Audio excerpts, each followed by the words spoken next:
તો 2019 પહેલા મોદી સરકારનો આ મોટો દાવ છે. દાવ સફળ રહેશે કે કેમ તેને લઈને પણ અનેક પ્રતિક્રિયાઓ આવી રહી છે, રાજકીય પ્રતિક્રિયાઓ આવી રહી છે. સાંભળીએ બિહારથી શું प्रतिक्रिया આવી છે. लेकिन इसमें कुछ बात ये है कि 49.5% आरक्षण का सीलिंग है, उसको बढ़ाने का जहां तक सवाल है वो निर्णय लेना होगा, वो चाहे अध्यादेश से हो चाहे संविधान संशोधन से हो.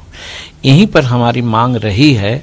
कई बार ऐसा हुआ है कि राज्य सरकारों ने 50% की सीमा पार की और कोर्ट ने उसको रोक लगा दिया. तो इस व्यवस्था के लिए आपको संविधान संशोधन करना पड़ेगा. अगर आप 10% आर्थिक पिछड़े हुए सवर्णों को आरक्षण देना चाहते हैं तो उसके लिए सबसे पहली जरूरत है कि आप संविधान में संशोधन कीजिए और तब इस बिल को लेकर आइए. देखिए, लोक जनशक्ति पार्टी ने हमेशा मांग की थी कि इनको 15% का आरक्षण मिलना चाहिए, पर मुझे खुशी है कि कम से कम शुरुआत हुई. एक लंबे समय से हम लोग ये मांग करते रहे, एक लंबे समय से हम लोग चाहते हैं कि जो स्वर्ण जाति के जो गरीब लोग हैं उनको ये आरक्षण का भी उनको लाभ मिले.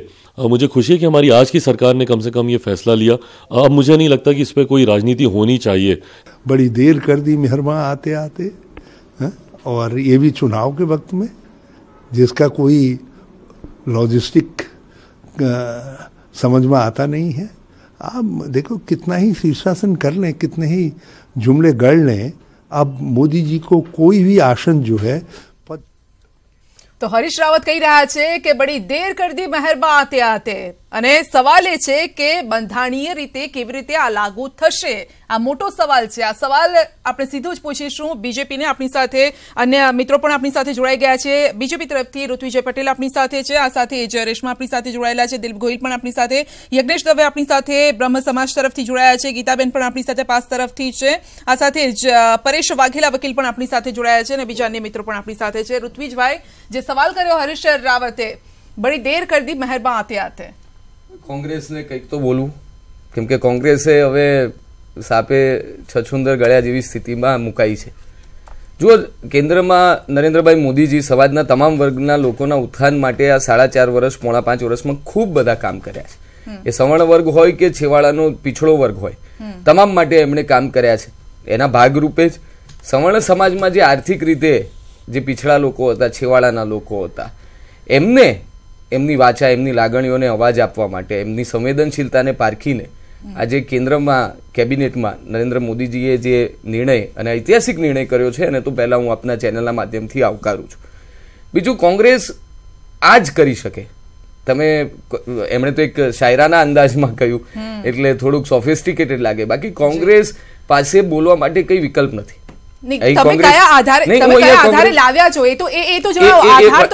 એના માટેના 5 ક્રાઇટેરિયા મને મળ્યા છે. હજુ આ જાહેરાતને કલાકોની જ વાર થઈ છે, એટલે નોટિફિકેશન અથવા તો પરિપત્ર બહાર પડશે ત્યારે આપણે એના ઉપર વિશેષ ચર્ચા કરશું. પરંતુ એના ક્રાઇટેરિયા કે વાર્ષિક 8 લાખ કરતા આવક ઓછી હોય, 5 હેક્ટર કરતા જમીન ઓછી હોય, અમુક સ્ક્વેર ફૂટ કરતા મકાન ઓછું હોય, એટલે ખૂબ આર્થિક માપદંડના આધારે એમણે કર્યું છે. બીજું, મારે આ સાથે એ પણ કહેવું છે કે અહીંયા કોંગ્રેસના મિત્ર અને અમારા વડીલ બેઠા છે, મારે તો એમને સીધો પ્રશ્ન છે કે આવતીકાલે માનો કે લોકસભામાં સંશોધન બિલ પસાર થવાનું છે, હું મેં સમાચારના માધ્યમથી જ જાણ્યું છે.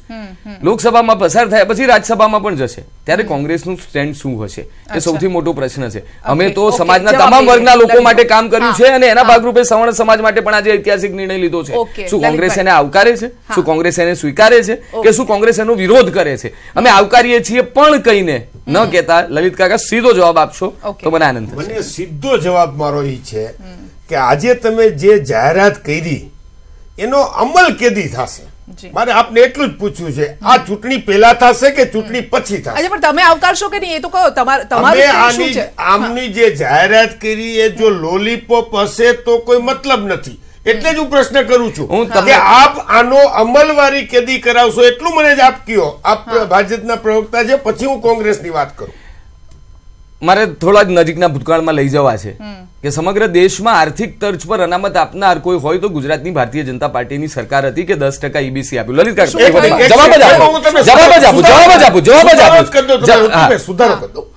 અમે 20% બિલ એ પછીની વાત છે. પછીની વાત છે.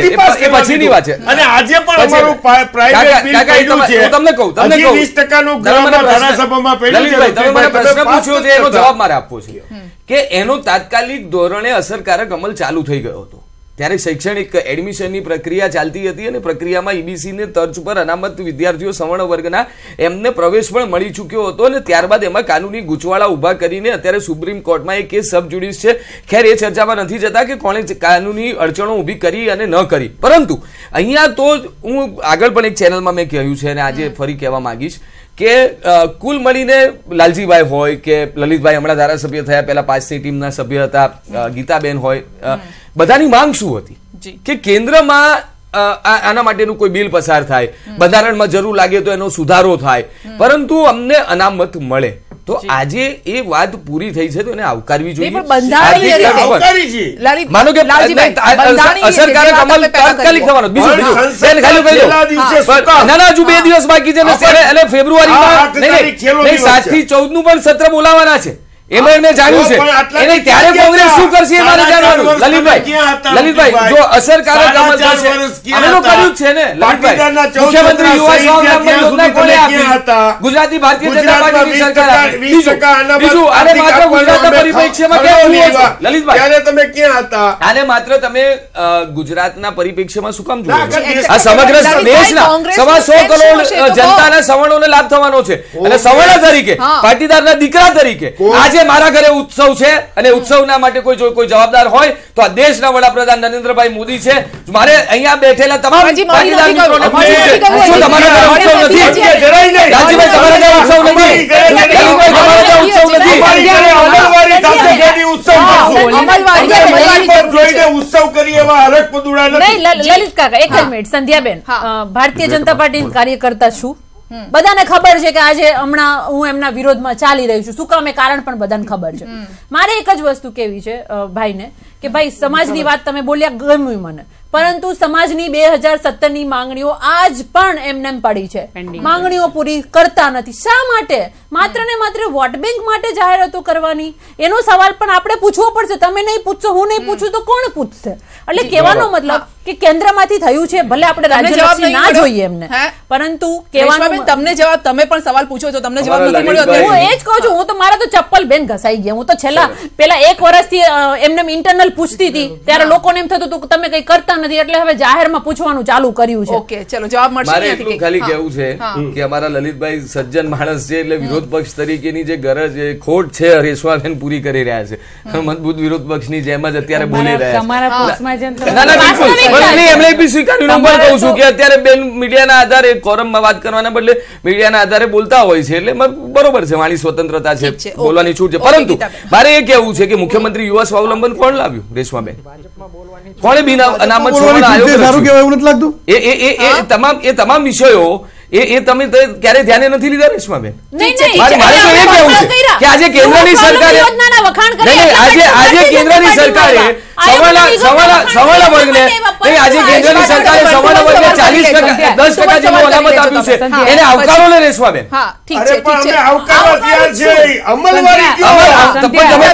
તમે ધારાસભ્ય છો લલિતભાઈ, તમને બંધારણીય દરેક સ્ટેપ ખબર છે. તમે શું ઋત્વી જવાય પછી આ તો રામ મંદિર જેવું નહીં આજે કેન્દ્રની કેબિનેટે પ્રસ્તાવ પારિત સંધ્યાબેન પ્રસ્તાવ પારિત કર્યો છે. બંધારણમાં સંશોધન કરવું પડશે તો એ પણ થશે. લોકસભામાં ખરડો પસાર કરીશું, રાજ્યસભામાં જો કોંગ્રેસના મિત્રો નહીં કરવા દે તો એનાથી આગળ જે કઈ પણ સ્ટેપ લેવાના છે એના માટે સરકાર કટિબદ્ધ છે. પરંતુ પહેલા પગથિયાને તો આવકારો. તમારી માંગ પૂરી થઈ છે કે માત્ર ને માત્ર આંદોલનના નામે રાજકીય રોટલા શેકવા છે. તમે એક સ્પષ્ટ સંધ્યા પોતાની રાજકીય દુકાન બંધ કરવાનું છે.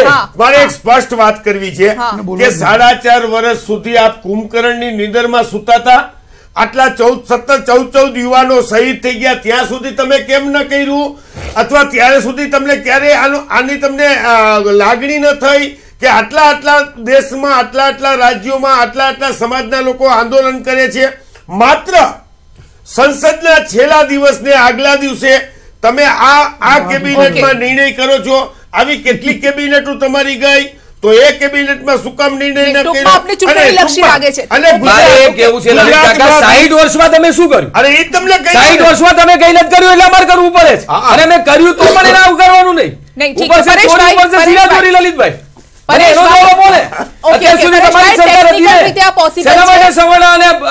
અનામત વર્ગ વચ્ચે આટલો મોટો ડિફરન્સ ઉભો થઈ ગયો, એના માટે કોઈ જવાબદાર હોય તો કોંગ્રેસ પાર્ટી.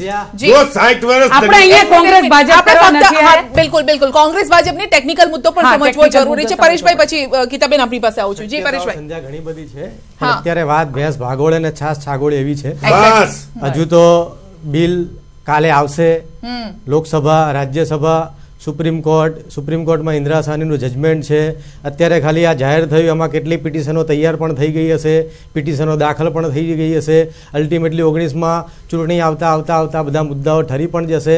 પણ પોલિટિકલ પાર્ટી તરીકે અત્યારે એમને જે ગેઇન મળવાનો હોય, કે જેમ કે તમારી ચેનલના માધ્યમમાં જ માસ્ટર ટ્રોક એવો શબ્દ વપરાય છે, એ માસ્ટર ટ્રોક વાગી ગયો, એની આપણે ચર્ચા કરીએ છીએ. પણ એ માસ્ટર ટ્રોકની અંદર જે જોગવાઈઓ રખાઈ છે કે કોને અનામત મળવાની છે, we are happy, I am belong to schedule caste. પણ અત્યારે હું તમને વકીલ તરીકે કહીશ કે જરૂર છે ને આપો ને. પણ સરકારની પાસે સંધ્યા DRDA ના આંકડા છે, DRDO ને એમની પાસે ડેટાબેઝ છે. આજે તમે કીધું કે 8 લાખની મર્યાદા, 8 લાખની તો SC ST માં નથી, 8 લાખની તો OBC માં નથી. તો 8 લાખમાં તમે કોને લેશો? 8 લાખમાં તમે PSI ના છોકરાને લેશો, 8 લાખમાં તમે મામલતદારના છોકરાને લેશો, 8 લાખમાં તમે શિક્ષકના છોકરાને લેશો. દરેક ત્રીજા અને ચોથા વર્ગના કર્મચારી, અરે ઇવન સંધ્યા અત્યારે ક્લાસ 2 માં લાગે, એની આવક પણ વાર્ષિક 8 લાખ નથી થતી. તો તમે કોને અનામત આપશો? તમે ગરીબને તબકાના વર્ગને તો અનામત આપવાના નથી. જમીન ભાગલા પડી ગયા ને. ભાગલા એટલે અત્યારે 10%માં તમે લોલીપોપ આપી દીધી, પણ બાકીનો જે સમાજ છે તેને તમે કેવી રીતે આપશો? જે સમાજને તમારે પ્રવાહમાં લાવવો છે, જે સમાજને તમારે ઉભો કરવો છે, જે ચાલીઓમાં અને ગામડાઓમાં રહ્યો છે પ્રવાહને તમે કેવી રીતે લાવશો? જે તમારી મર્યાદા છે 5 એકર. 5 એકર તો સંધ્યાબેન, હું ખેડૂતનો છોકરો છું, મોટો ખેડૂત કહેવાય. 5 એકર મોટો ખેડૂત કહેવાય. 5 અને 8 લાખ રૂપિયા એટલે ક્લાસ 2 ઓફિસર અત્યારે PSI હોય ને સંધ્યા, એની મામલતદારની આવક પણ 8 લાખ થી ઓછી હોય. અને રહી વાત ટેકનિકલી 8 લાખ ને તમે એક કહેશો મહિને 66,000 રૂપિયાની આવક, 66,000, હું એ જ કહું છું 66,000 રૂપિયાની આવક એટલે ક્લાસ 2 અધિકારીની આવક થઈ સાહેબ. તો તમે કયા વર્ગના લાભ માંગો છો? બધાનો ફાયદો તમારે બધાને આપવો હોય. સંધ્યા આપની ચેનલના માધ્યમમાં રસ્તો બતાવો કે સરકાર પાસે DRDA ના આંકડા છે. બિલકુલ. તો આજે તમે છે ને મર્યાદા કાઢી નાખો ને, DRDA માં જે આવે છે એને આપો ને. બિલકુલ. અહીંયા બેઠેલા બધા જ હેપી હશે. દિલીપભાઈ રાજકીય વિશ્લેષક છે, એ પણ હેપી થશે. આંકડા બારક નથી પાડ્યા, કારણ કે આંકડામાં કંઈક એવું છે કે કોંગ્રેસની બી હિંમત નથી ચાલી અને બીજેપીની પણ હિંમત નથી ચાલી. બેમાંથી એકે સરકારે આંકડા બહાર પાડ્યા નથી. આ જે મુદ્દો 2012 અત્યાર સુધી આંકડા બહાર નથી પાડ્યા. હવે તો નવો સેન્સસ આવશે. આજે આપણે બધા જાણીએ છીએ, અહીંયા બેઠેલા પણ આપના માધ્યમ મીડિયા પણ જાણે છે કે હંમેશા પોલિટિકલ મુદ્દો રહ્યો છે. આઝાદીથી માંડીને આજ દિન સુધી હંમેશા પોલિટિકલ મુદ્દો રહ્યો છે. મુદ્દે આપણે બધાએ જોયું છે કેટલી સરકાર આવે છે, કેટલી સરકારો જાય છે. અત્યારે માની લો કે તમારી લોકસભા જ કાલે નહીં ચાલે તો તમે લોકસભામાં તો પસાર કરી લેશો.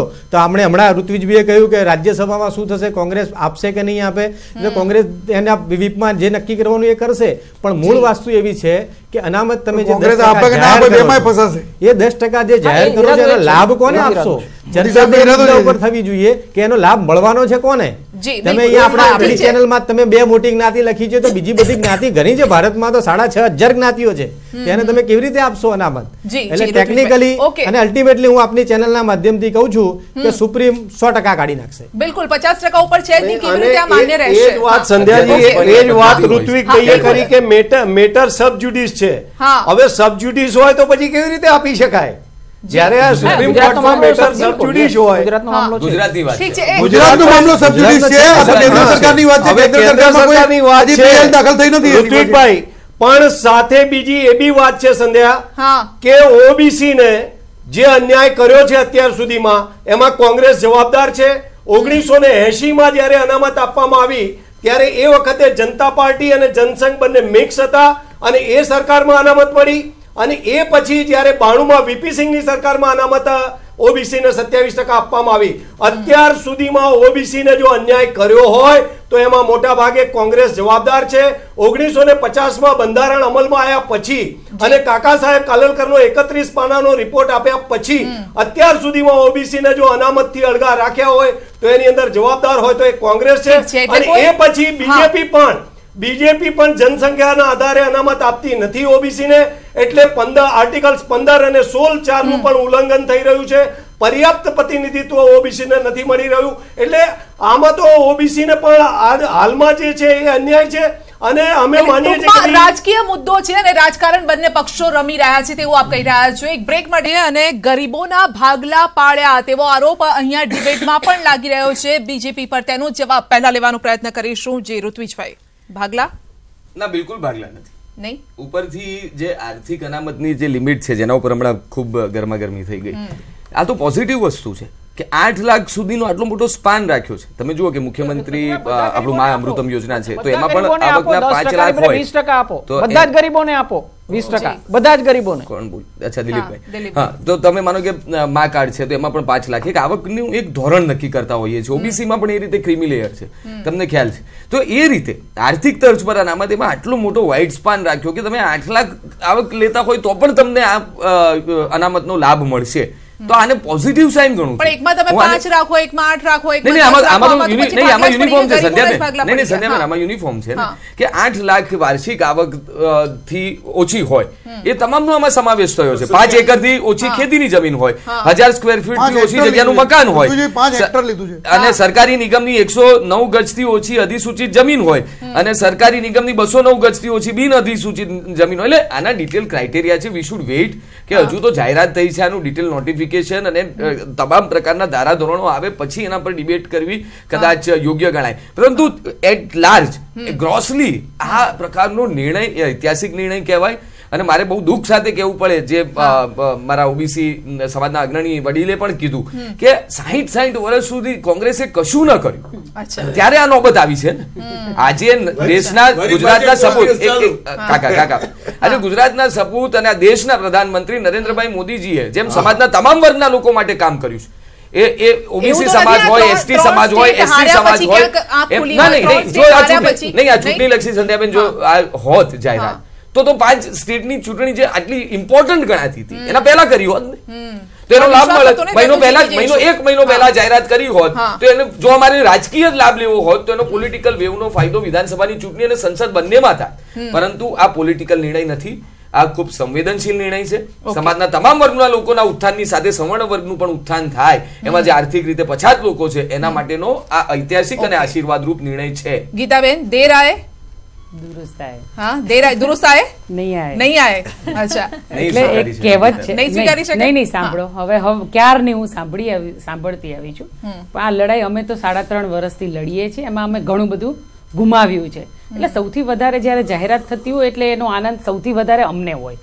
અને જો અમારા સમાજને કે જયારે આખા ભારતની અંદર જો આની જાહેરાત થતી હોય અને પીએમ પ્રેસ કરીને જાહેરાત કરતા હોય એટલે ખૂબ ખુશીની વાત છે, એમાં બિલકુલ દુઃખની વાત નથી. અને એમને જેમ ઋત્વિજભાઈએ કીધું કે મારા ઘરે હું ફટાકડા ફોડીશ ને આ બધું, આવા ફટાકડા અમે જયારે આનંદીબેને જાહેરાત કરી હતી ને ત્યારે ફોડ્યા હતા.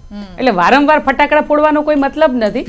એટલે તમે જે વાત કરો છો એ પ્રમાણે. અને 2017માં આવા 3.5 વર્ષથી કેટલી બધી જાહેરાતો થઈ, કેટલા બધા લોલીપોપ આવ્યા, એમાંનો હજુ પણ જે બાકી છે એ વાયદા પૂરા કરે તો ઘણું છે. અને જે આ જાહેરાત કરી છે, અને આનું જેમ અમારા લલિત કાકાએ કીધું કે તમે આપવાની શરૂ ક્યારે 2019 પહેલા કરવાના છો કે 2019 પછી, તમે એની સ્પષ્ટતા કરો. કારણ કે આ ટેકનિકલ મુદ્દો છે અને જો એમને જાહેરાત જ કરવી, સવાલ કરે છે કે કોંગ્રેસ શું કરશે આમાં. કોંગ્રેસ પણ જો કોંગ્રેસ નહીં સાથ સહકાર આપે તો કોંગ્રેસ પણ ખુલ્લું પડવાનું છે. કોંગ્રેસને પણ જનતા જાણવાની છે કે કોંગ્રેસ સાથ અને સહકાર નથી આપતી, એટલે કોંગ્રેસ પણ ખુલ્લી પડવાની છે. મારી વાત અહીંયા એ છે કે જો એમને જાહેરાત કરવી હતી તો થોડીક વહેલી કરવી હતી ને. જો સવર્ણ સમાજને આપવું હતું, ભારત રાજ્યની અંદર સવર્ણ સમાજને બધા લાભો આપવા છે, અનામત આપવી હતી તો થોડીક વહેલી કરવી હતી ને. શા માટે આટલું લેટ મોડું કરી દીધું? બહુ મોડું. અને કદાચ હજુ પણ અમારા ઋત્વિજભાઈ ને બહુ આશાઓ છે, સારી વાત છે અને હોવી જ જોઈએ. પણ એ તમારા માટે જ છે ને, આશા છે નહીં, બિલકુલ સાચી અને હોવી જ જોઈએ. અને સૌથી વધારે વાત કરું કે આજ ભારતીય જનતા પાર્ટીના પ્રવક્તાઓ રાડો પાડીને બૂમો પાડીને આપના માધ્યમથી કહેતા હતા 49% વધારે અનામત મળે જ નહીં. આર્થિક તરફ તો આપના મળે જ નહીં. આપી જ ન શકાય. આર્થિક તરફ અનામત છે. આપી જ એટલે આ બોલતા હતા હું ખાલી યાદ કરાવું છું ઋત્વિકભાઈ, હું તમને યાદ કરાવું છું આ વાતો તમે કરતા હતા. અરે આર્થિક તરફ પર અનામત છે બેન. અરે હું તમને કહું છું મારી વાત તો કમ્પ્લીટ કરવા દો, મારી વાત તો કમ્પ્લીટ કરવા દો. એટલે મારો કહેવાનો મતલબ એ થાય છે કે તમે લોકો કહેતા હતા, અમે તો 3.5 વર્ષથી કહેતા હતા કે હા પાટીદાર સમાજને અનામત મળે, હા સવર્ણ લોકોને અનામત મળે, અમે તો કહેતા હતા. તમે લોકો ના પાડતા હતા કે ન મળે. પણ આજે ખુશી એ વાતની છે, હાર્દિકને બદનામ કરવામાં આવતો હતો, લાલજીભાઈને બદનામ કરવામાં આવતા હતા, ગુજરાતની અંદર પાટીદારોને બદનામ કરવામાં આવતા હતા. અને તમારે જો આપી હતી તો આજે પાટીદાર સમાજના 14 યુવાનો મરી શહીદ ન થયા હોત, આજે અસંખ્ય યુવાનો ઉપર જે ખોટા કેસો થયા તે ન થયા હોત, અને જે પાટીદાર સમાજના યુવાનોને જે સામનો કરવો પડ્યો છે 3.5 વર્ષથી એ આજે ન કરવો પડે જો તમારે આપવાની હોત તો. અને માત્ર જો તમારે 2019 નું જે લોલીપોપ હોય તો મહેરબાની કરી અને ગુજરાતની જનતાને તો તમે મૂર્ખ બનાવી છે, પણ ભારતની જનતાને મૂર્ખ ન બનાવશો. દેશની જનતાને મૂર્ખ બનાવવાનો આ કારસો છે. હા સંધ્યા, ઋત્વિજભાઈ, હા આવું છું આપની પાસે. મને બહુ આશ્ચર્ય થાય છે કે ગીતાબેન જેમ પોતે જ બોલ્યા કે 3.5 વર્ષથી અમારી લડાઈ ચાલુ હતી તો અત્યાર સુધી શું કર્યું. પહેલા તો આ સમગ્ર દેશના પરિપ્રેક્ષ્યમાં વાત થઈ રહી છે કે આજે સમગ્ર દેશના 125 કરોડ દેશની જનતાના સવર્ણોને લાભ મળ્યો છે, છતાં એમણે કીધું 3.5 વર્ષથી તમારું આંદોલન ગુજરાત પૂરતું સીમિત હતું. તો આપણે ગુજરાતની વાત કરીએ બેન, મુખ્યમંત્રી યુવા સ્વાવલંબન યોજના કોણ લાભ? બિન અનામત સવર્ણ આયોગની રચના કોણે કરી? 225 અરજીઓ હજી પેન્ડિંગ પડી છે મારા ભાઈ. મારી વાત તો સાંભળો, મારી વાત તો સાંભળો. પણ એને આયોગે 600 કરોડની રાહત આપી છે, બરાબર? અને અસરકારક અમલ થાય છે. તમામ યોજનાઓ અસરકારક અમલ થાય છે. શું તમારે રાતોરાત પરિવર્તન જોઈએ? શરૂઆત થઈ ગઈ છે, પરંતુ કરવું જોઈએ. આમાં બહુ સ્પષ્ટ છે કે આ મુદ્દાના આધારે તમે તો રાજકારણ કરશો તો નહીં ચાલે. અને સમાજ એના માટે નથી બન્યો. અને પાટીદાર સમાજનો ટેકો માત્ર તમે નથી લઈ રાખ્યો. હું પણ પાટીદાર 2017 ના વાયદાઓની વાત કરો. 2017 ના વાયદાઓની જ વાત કરું છું. સરકારી નોકરીની વાત હોય આરતી તમામ પગલાં લેવાના છે. યજ્ઞેશભાઈ જાણી શું રહ્યું છે? કયા કેસો પાછા ખેંચાયા? સંધ્યાબેન, હા યજ્ઞેશભાઈ એક મિનિટ. યજ્ઞેશભાઈ, બ્રહ્મ સમાજ પહેલા તો આ નિર્ણયને આવકારે છે, કારણ કે પાટીદાર સમાજની માંગણીઓ શું હતી એ હાર્દિકભાઈની એક ટીવી ઇન્ટરવ્યુ હમણાં મેં જોયો તો એમની માંગણી એવી હતી કે ઓબીસીની અંદર પાટીદાર સમાજને સમાવેશ કરવો, જ્યારે બ્રહ્મ સમાજે શરૂઆતથી જ એવી માંગણી કરી હતી કે બ્રહ્મ સમાજના આર્થિક રીતે જે નબળા બ્રાહ્મણો છે એને ઓબીસી અને SC ST સમકક્ષ લાભ મળવા જોઈએ. તો જે આ નિર્ણયની અંદર પરિપુષ્ટ થઈ જાય છે. એટલે બ્રહ્મ સમાજ અમારી જે માંગણી હતી એ માંગણી પૂરી થાય એવું માને છે, પણ ક્યારે કે જ્યારે આનું અમલીકરણ થાય ત્યારે. અમલીકરણની અંદર ઘણા બધા એકલું અમલીકરણ એટલે એને નિર્ણય પહેલા તો કાયદો બને. અને સૌથી મોટો પ્રશ્ન રાજ્યસભાનો છે કે રાજ્યસભાની અંદર 2/3 બહુમતી નથી. અને જેમ જણાવ્યું એમ દિલીપભાઈ હમણાં જણાવ્યું કે રાજ્યસભાની અંદર કોંગ્રેસ જો વિરોધ કરશે તો કોંગ્રેસ ટેકો આપશે, જનૂનથી ટેકો આપશે. અહીંયાથી આવી ગઈ છે. હા, કોંગ્રેસ ટેકો મારી વાત પૂરી સાંભળી લેશો. લલિતભાઈ કહું છું, મારી વાત સાંભળી લ્યો. લલિતભાઈ આપ બોલતા હતા ત્યારે અમે વચ્ચે નહોતા બોલ્યા, અને મહેરબાની કરીને આપ ન બોલો તો સારું છે. નહીં, એ આપનો સવાલનો ફક્ત હામાં જવાબ આપી રહ્યા છે. જે લલિતભાઈ જે હોય પણ આપણે ન બોલીએ વચ્ચે તો સારું છે. હું એ કહું છું કે ભારતીય જનતા પાર્ટીના આ નિર્ણયને કોંગ્રેસ જો સપોર્ટ કરશે તો પણ સારું છે, અને કોંગ્રેસ નહીં સપોર્ટ કરે તો પણ મોદી સાહેબને ચૂંટણીલક્ષી આ નિર્ણય ગણી અને મોદી સાહેબને તો 100% ફાયદો થશે. અને એ 2019 ની અંદર જો જીતશે તો 2019 ની અંદર જે એમણે નક્કી કર્યું છે તો એ આ વસ્તુ પૂરી કરશે એવી અમને પણ આશા છે. ઓકે, આશાવાદી. સંધ્યાબેન, અહીંયા મારે એક વસ્તુનો ડિફરન્સ કહ્યું. પહેલા તો વસ્તુ કે આ ઓબીસી અનામત નથી, આ સ્પષ્ટ રીતે સમજવાની ઓબીસી અનામત નથી. ઓબીસી અનામત નથી. રેશમાબેન, ઓબીસી અનામત નથી. ઓબીસી અનામતની વાત કરતા જનરલ કેટેગરીમાંથી 10% જુદા પાડીને આપવામાં આવેલી અનામત છે રેશમાબેન. જનરલ કેટેગરીમાંથી 10% જુદા પડીને આપવામાં આવેલી અનામત છે. પોઝિટિવ કહું છું, ના નથી પાડતી. ના, OBC માં નથી. ઓબીસી નથી એટલે આંદોલનકારીઓની જે ઓબીસી જોડેની કમ્પેરિઝન છે ને, એટલે પાટીદાર સમાજે OBC માં સમાવવાની માંગણી કરી હતી, અમે નહોતી કરી. સંધ્યાબેન, વસ્તુ આ સમજવાની જરૂર છે. પહેલા તો આર્થિક બેઝની આ અનામત છે, એટલે અનામત કહો કે આર્થિક બેઝના ફાયદા કહો કે જે આર્થિક રીતે તમને ફાયદો થશે. ઓબીસી જોડે તો કમ્પેર થાય જ નહીં. એ બધા યાદ રાખે, આર્થિક નથી. આ બિન અનામત વર્ગની જ્ઞાતિ લક્ષી અનામત છે, આર્થિક નથી. ફાયદો થશે એ ફાઇનાન્શિયલી બેઝ ઉપર થશે. આર્થિક નથી. સામાજિક ભેદભાવના આધારે નથી થવાનો આનો ફાયદો, છૂતાછૂતના બેઝ ઉપર નથી થવાનો. ઓકે, પોઝિટિવ વાત છે ને. હા, લલિતભાઈ, સર્વ સમાન સામાજિક સમરસતા તરફ એક પગલું વધારે મજબૂતાઈથી મૂક્યું કહેવાય ને રેશમાબેન. આપણે છીએ એટલે આશા છે આપણા પક્ષ પાસેથી, આપણી સરકાર પાસેથી કે 19 પહેલા આનું અમલીકરણ કરે. રેશમાબેન, આ પહેલું સ્ટેપ છે, એ સ્ટેપ પૂર્ણ થઈ ગયા. 19 પહેલા થાય જ અમલીકરણ. ઋત્વિજભાઈ, અમે તો દૂધના દાજિયા છીએ, છાશ ફૂકી ફૂકીને પીવી પડે એવી હાલત છે. કઈ દૂધના નથી દાજિયા રેશમાબેન? જે પાટીદાર સમાજ સહિત તમામ સમાજ માટે ગુજરાતની ભારતીય જનતા પાર્ટીની સરકારે જે કર્યું છે તમારે જોવું જોઈએ, એને એકાઉન્ટમાં લેવું જોઈએ. રેશમાબેન, આપને કહેવા માંગુ છું કે હમણાં જે કોંગ્રેસ શું કરશે રાજ્યસભામાં, તો યજ્ઞેશભાઈ, હું આપને એ કહેવા માંગુ છું કે કોંગ્રેસ પાર્ટીએ પોતાના 14ના મેનિફેસ્ટોમાં સ્પષ્ટ 20%ની જાહેરાત કરી છે. 20%ની વાત કરેલી છે. શું કરશે એટલે સીધું જ આવી જાય. તમે જે તમારા જેવું નથી. ઓફિશિયલ કોંગ્રેસનું વર્ઝન, આ ઓફિશિયલ કોંગ્રેસનું વર્ઝન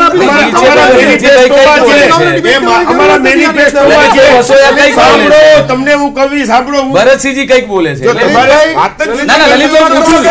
પૂછું છું, ઓફિશિયલ વર્ઝન છે 2014ના અમારા મેનિફેસ્ટો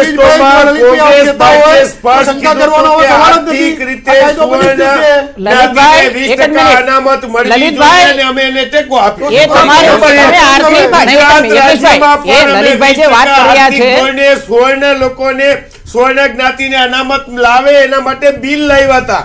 આ ભારતીય જનતા પાર્ટીએ બિલ પાસ સાંભળી લો. અને હમણાં અમે પ્રાઇવેટ બિલ લાવ્યા છે આવતા ગ્રહમાં. હું ભારતીય જનતા પાર્ટીમાં ઋત્વિકભાઈને કહું છું કે આ ગ્રહમાં તમે 20%ના બિલને સપોર્ટ આપજો. અમે આ બિલ પાસ કરવા માટે કોંગ્રેસ એક છે અને એક રીતે અમે પૂરી તાકાતથી આ બિલ પાસ કરાવશું. મને એવું સંધ્યા, મેં આજે નેશનલ પ્રવક્તાને સાંભળ્યા કોંગ્રેસના, અને બીજા ડિબેટમાં 2014ની નેશનલ લેવલે પણ 2004 અને બાકીની 2009ની ચૂંટણીમાં કોંગ્રેસે વાત કરી હતી. પણ ફરક એ છે, ગરીબો માટેની વાત છે, આર્થિક રીતે પછાતની માર્ગ છે. આ તો સવર્ણ સમાજ માટેની, બિન અનામત વર્ગ માટેની છે, આ આર્થિક નથી. એ બહુ સમજવા જેવું છે. એટલે કોંગ્રેસે વાત કરી જુદી છે. કોંગ્રેસે વાત કરી બરાબર છે, તમે ગરીબોને આપો ને 20%, 10 ને માટે 20% આપો, પણ ગરીબોને આપો. ગરીબ ઇન્વર્ટેડ કોમા, આગળ પાછળ કશું નહીં. ગરીબ 66,000 રૂપિયા દર મહિને ગરીબ ન કહેવાય. ઓકે, હા, એ તમે વ્યાખ્યા જુદી કરો, પણ બીજું બી ન લગાડો. ગરીબ એટલે ગરીબ, આગળ પાછળ કશું નહીં, એને આપો. કારણ કે ગુજરાતની અંદર જયારે બિન અનામત જ્ઞાતિ આયોગ બનાવ્યું છે, તેની આવક મર્યાદા 3 લાખથી માંડીને 4.5 લાખ હમણાં નાયબ મુખ્યમંત્રીએ કરી છે, અને પણ માંડ કરી 4.5 લાખ. તો સીધે સીધી 8 લાખ તમે આપી દીધી, એટલે ગરીબ કઈ રીતે કહી શકાય? મને ખ્યાલ નથી આવતો.